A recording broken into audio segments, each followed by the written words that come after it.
حضور نے ارشاد فرمایا ان الرسالۃ والنبوۃ قد انقطعت، رسالت اور نبوت اب ختم ہو گئیں، فلا رسول بعدی ولا نبی بعدی، میرے بعد کوئی رسول بھی نہیں آئے گا، میرے بعد کوئی نبی بھی نہیں آئے گا۔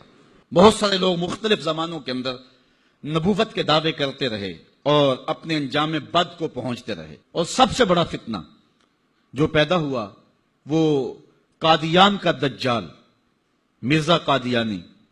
پہلے تو اس نے یہ کہا کہ حضور علیہ السلام کے بعد نبوت کا اجرا ممکن نہیں ہے، اور اپنی ایک کتاب حمامۃ البشریٰ کے اندر اس نے کہا رب رحیم شان والے نے ہمارے نبی کا نام خاتم الانبیاء بغیر کسی استثناء کے رکھا ہے، اور ہمارے نبی نے لا نبی بعدی کے بیان سے اس کی تشریح کر دی ہے، جو طالب علموں کے لیے بالکل واضح ہے۔ یہ اس نے اپنی کتاب حمامۃ البشریٰ کے اندر لکھا۔ اس وقت تک اس کا پروگرام نہیں تھا کہ میں نے نبوت کا دعویٰ کرنا ہے۔ بعد میں آپ کی سیالکوٹ کی کچہری میں ہی وہ ملازم تھا، اور میں اگر تاریخ کے ابواب کھولوں تو بات لمبی ہو جائے گی۔ کچھ لوگوں کا انٹرویو ہوا، وہ کامیاب ٹھہرا، اور پھر اس نے پہلے راستہ ہموار کرنا شروع کیا، اور پھر ایک دن اس نے کہہ دیا کہ بعثنی اللہ علی راس المئۃ لأجدد الدین، اللہ نے مجھے صدی کے سر پہ مبعوث کیا ہے کہ میں دین کی تجدید کروں، مجدد بن بیٹھا۔ پھر کچھ وقت گزرا، اس نے کہا وَأَنَا الْمَسِيحُ الْمَوْعُودُ وَالْمَهْدِيُ الْمَوْعُودُ، میں مسیح موعود ہوں اور مہدی موعود ہوں۔ یہ حقیقت الوحی کے اندر اس نے لکھا، روحانی خزائن کے اندر موجود ہے۔ پھر ایک دن بدبخت نے کہا کہ منم مسیح زماں و منم کلیم خدا، منم محمد و احمد کے مجتبی باشد، استغفر اللہ لعنت اللہ علی الکاذبین۔ اس نے کہا میں ہی مسیح زماں ہوں، میں ہی کلیم خدا ہوں، اور معاذ اللہ استغفر اللہ میں ہی محمد ہوں، میں ہی احمد ہوں کہ جو مجتبی تھے۔ اور پھر بدبخت آگے بڑھا اور اس نے انبیاء کی توہین کی، ذات باری کی توحید کی، اور کہا بایعنی ربی، میرے رب نے میری بیعت کی ہے، معاذ اللہ استغفر اللہ۔ یہ روحانی خزائن کے صفحہ نمبر 227 پہ اس نے لکھا، اور پھر کہنے لگا میرے رب نے مجھے وحی کی ہے، انت منی بمنزلت اولادی، آپ میرے لیے میری اولاد کی جگہ ہیں، استغفر اللہ علی ذالک۔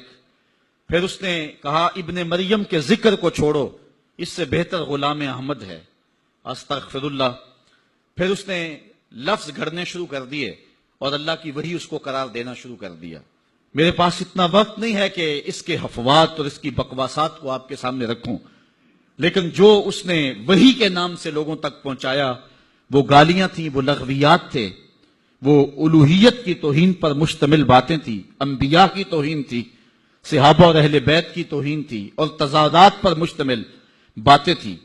اور کیوں نہ ہو کہ یہ شخص ازلی بدبخت تھا، اور پھر اس نے یہاں تک کہا کہ جو میری بات کو نہیں مانتے اور مجھے تسلیم نہیں کرتے وہ جنگلوں کے سور اور کنجریوں کی اولاد ہیں، استغفر اللہ علی ذالک۔ اور مسلمانوں کو اپنی حمایت اور اپنی اطاعت کے لیے اس نے ابھارا۔ جو زر پرست لوگ تھے وہ اس کے پیچھے لگ گئے، چونکہ جن کے مفادات اور مرزا قادیانی کے مفادات سانجے تھے تو انہوں نے اس کے پیچھے لگنا ہی تھا، چونکہ مرزا قادیانی جو ہے یہ انگریز کا لگایا ہوا پودا ہے۔ مختلف ویب سائٹس پر اسلام کے نام پر مرزائی آج بھی سرگرم عمل ہیں۔ اللہ تعالیٰ جل شانہ نے ہمارے علماء کو یہ توفیق نصیب فرمائی کہ وہ پوری قوت کے ساتھ ان کے مقابلے کے اندر نکلے۔ پیر سید جماعت علی شاہ رحمۃ اللہ تعالی علیہ، آپ نے فرمایا ان قریب ذلیل ہو کے مرے گا۔ پھر جہاں مرا آپ کو پتا ہے، گندگی میں لتھڑا ہوا تھا، تڑپتا ہوا مرا۔ اللہ تعالیٰ جل شانہ نے علماء کو طاقت دی، انہوں نے ناطقہ بند کر کے رکھ دیا۔ پھر جب پاکستان بنا تو سب سے زیادہ جن لوگوں نے مخالفت کی پاکستان کی وہ مرزائی تھے۔ پاکستان کے حق میں انہوں نے ووٹ نہیں دیا۔ آج بھی جو ربوے میں دفن ہوتے ہیں وہ امانتاً دفن ہوتے ہیں۔ ان کا عقیدہ ہے کہ پاکستان ٹوٹ جائے گا اور ہمیں اٹھا کر کے جو ہے وہ قادیان میں دفن کیا جائے گا، یہ وصیت کر کے وہاں دفن ہوتے ہیں۔ جب بھٹو کا دور آیا 74 کے اندر نشتر کالج کے کچھ طلبہ مری جا رہے تھے، ربوے سے گزرے تو مرزائی غنڈوں نے ان کو جو ہے وہ سب و شتم کیا اور غوب و زود کیا، ان کو مارا، زخمی کر دیا۔ تو تحریک پھر دوسری بار جو ہے وہ مرزائیت کے خلاف اٹھ کھڑی ہوئی، جو کراچی سے خیبر تک پورے بانکپن کے ساتھ چلی۔ اللہ تعالیٰ رحمت نازل کرے علامہ نورانی کی قبر پہ۔ انہوں نے علماء کے دستخط کے ساتھ جو ہے وہ اسمبلی کے اندر درخواست جمع کروائی مرزائیوں کو اقلیت قرار دینے کے لیے، قرارداد پیش کی، اور پھر کیا ہوا، 3 مہینے کی مسلسل محنت۔ علامہ سارا دن اسمبلی کی کارروائی میں رہتے اور راتوں کو دور دراز علاقوں کا سفر کرتے اور جلسے کرتے اور ختم نبوت پر جو ہے وہ لوگوں کو ابھارتے، اور پھر مرزائیوں کو بھی بلایا گیا، صفائی کا موقع دیا گیا۔ پھر ایک وقت آ گیا کہ حکومت مجبور ہو گئی۔